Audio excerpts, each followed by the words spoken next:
Hello, my name's Steve, and thanks for checking out this video. I'm put up a new backsplash in our kitchen. Used some corrugated steel that bought from Home Depot, and I just want to run you through some steps on what we did to get this installed.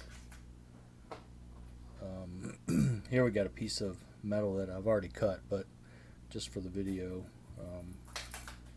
it's a new piece we're making. Just measuring it to fit underneath the cabinets down to the top of the countertop, and then once we get that measured out, we just mark it with a scratch awl to put a line on the metal. I didn't want to use I guess you'd use a pencil maybe, but you probably wouldn't be able to see the line. Maybe a Sharpie, as long as you always make sure you're writing on the back side of the panel instead of the front side, so you don't have to worry about any of the Sharpie marks. Here, just cutting it with some tin snips is the easiest thing to do when cutting in this direction on the steel. If you cut the other way when you run in parallel with those ribs, it's very hard to cut, which you'll see later. So here's a different piece of metal, but I actually just wanted to show you how easy it is to cut out a electrical box. Just using an angle grinder. Had the lines marked on there from that blue box. I used that to just draw the lines. The blue electrical box you see sitting on the wood over there.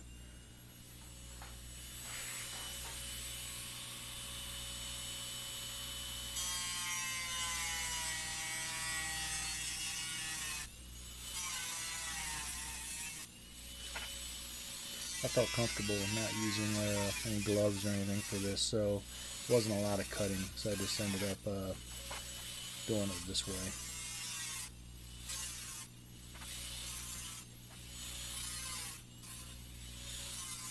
You always got to be careful of metal that's flying around depending on how you're holding the saw or the grinder. Alright, here I'm just putting that piece we cut earlier. I didn't video the cutting the box out, but this is the finished piece, just getting it set in place and lined up. And now I'm going to mark some holes on mark some locations where I'm going to drill some holes to screw it to the wall. So I just kind of split the panel up into three. So I just went up 4 inches from the bottom and 4 inches down from the top, and used a center punch to make some dimples in the metal so the drill bit wouldn't wander when I started drilling it.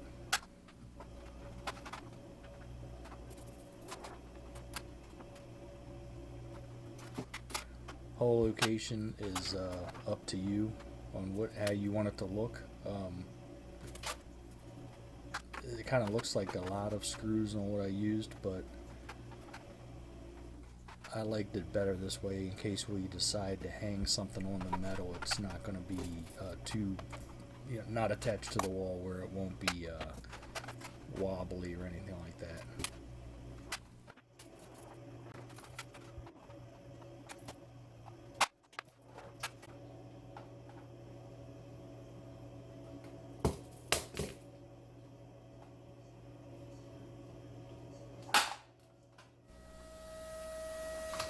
Alright, here we're drilling the holes, just using a 1/4 inch drill bit, drilling through the metal and then into the drywall.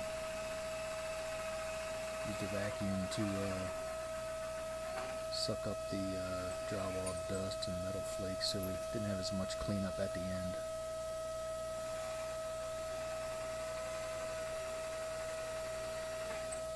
Just make sure you're always holding it in place so it doesn't slide. It makes it a little harder for you to put your screws in later. Also, make sure you know where all your wiring is in the wall, so you don't have to worry about drilling into any electrical wires. It's a good idea to shut off your power.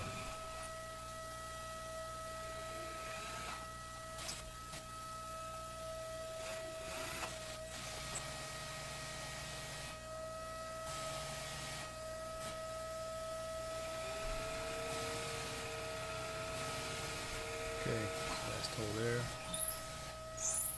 Next thing we'll be doing is popping in the plastic anchors. There you go.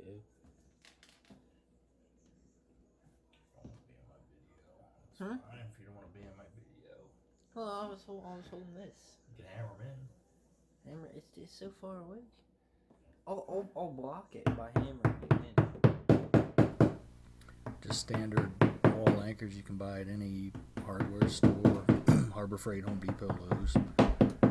Nothing special here. They come with screws so they fit perfectly. Just hammer them flat against the wall.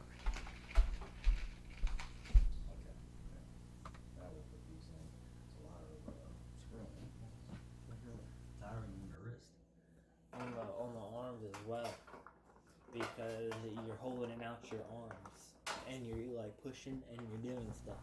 Yeah. And when you get your panel lined up and in place, and then just put all the screws in.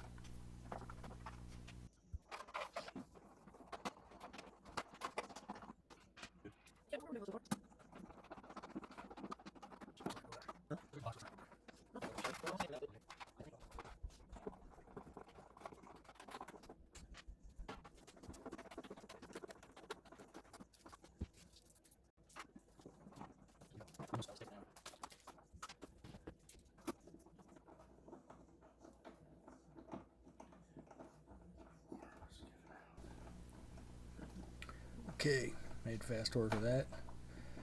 So now we'll work on our second piece.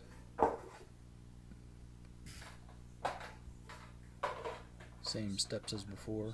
Just lay a straight edge down on your where your measurements are. Then we'll use the scratch awl to scribe onto the metal panel.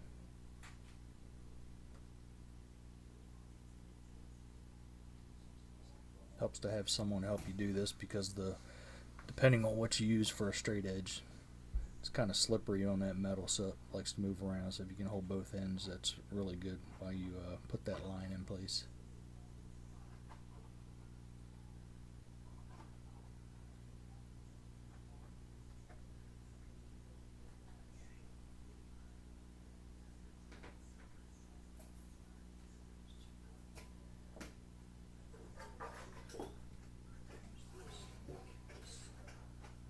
Now I'm just using the piece of the metal left over to give me a straight edge going in the other direction.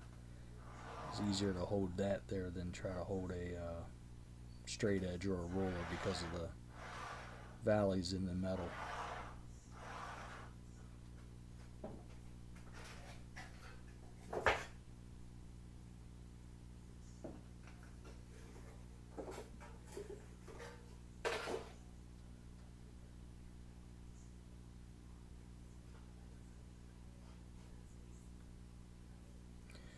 So here you can see when you're cutting in this direction on these panels, you can't bend them up and down, so you can't pull the metal up to get it out of the way of your tin snips. So it makes it very difficult. This was a small piece, so I didn't mind cutting this, but if it was any bigger, I would have used my angle grinder to slice that in half. Well, not in half, but down to my cut line.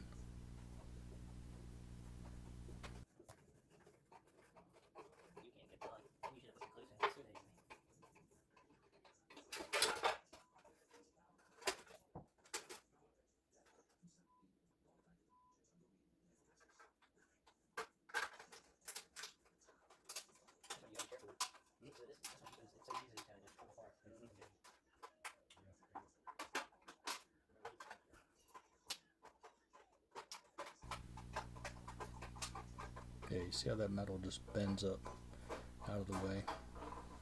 Makes it a lot easier.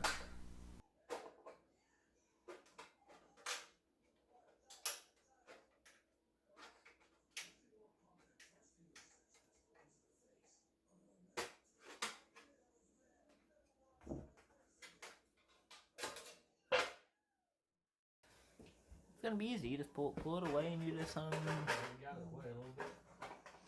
Here's the cut piece. Just tucking it underneath the first panel we installed. And we'll just make sure this all fits okay.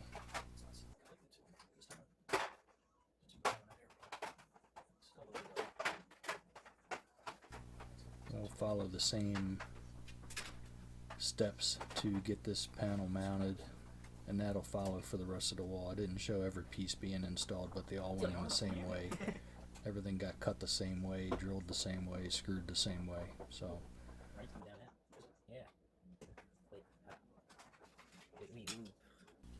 this is what it looks like when it was all finished. Got the cover plates put on the electrical outlets.